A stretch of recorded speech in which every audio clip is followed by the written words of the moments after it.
You know, on June 5th last summer, I was sitting outside on my porch in Boulder on another picturesque summer day, and I remember reading a book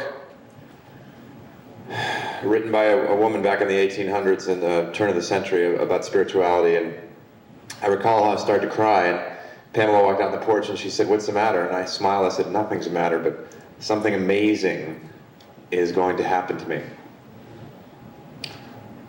June 6th, I came out of the water the next day in Orange County, and a couple of miles into the bike, I heard some screams and looked underneath my arms out of my handlebars and looked to see the grill of a Ford van coming towards me. Well, and the next thing I knew, I woke up in a hospital without being able to move from the neck down. Something amazing is going to happen to me. And I guess we've heard several words tonight from people who inspire the hell out of me, but it is a universal language that we all speak when we deal with these fears. We talk about perception, we talk about gifts, we talk about opportunities. And to me, that's been the biggest blessing of all this, is to not see so much how all of you have reacted to me, because you've been incredible. And the energy that has come to me from letters and telephone calls, and yes, some financially to help me afford to have friends like Colin and Scott to get me up in the morning and put on my prosthesis, which I can't do presently. But the support has been there, and it's been incredible. So I think about the word amazing, and yes, in 8 months there have been some amazing events. There have been a lot of short-term gifts. I mean, I think about Bob Babbitt. Bob Babbitt, you know, Jim MacLaren, a very me-oriented person in the old days. "Oh, I got a race. How you doing, Bob? Got to go train. How you doing, Bob?"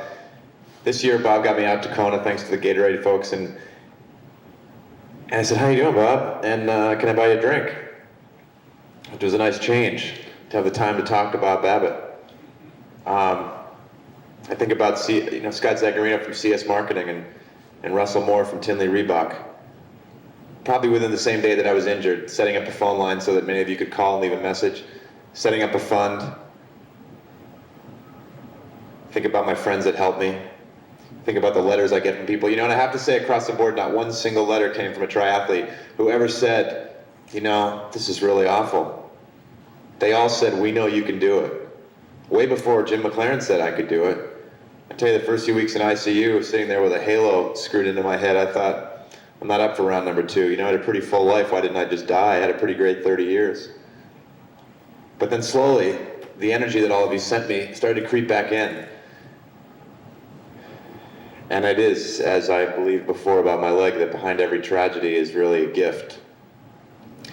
And it's interesting when you have time to sit back and, you know, I have not had the chance to meet David before tonight, but to sit here and listen to him speak about maybe a journey that took him a bit longer, but to hear some of the same things out of his mouth that I believe, incredibly inspirational. And as David realizes, you have a lot of time to sit back and watch. You know, I never could have gone to Ironman before this year. Too competitive, could never have watched, would have hated it. This year, the best part about the swim start finishing was that I could go to the Aloha Cafe and have a cappuccino instead of getting on the damn bike for 112 miles.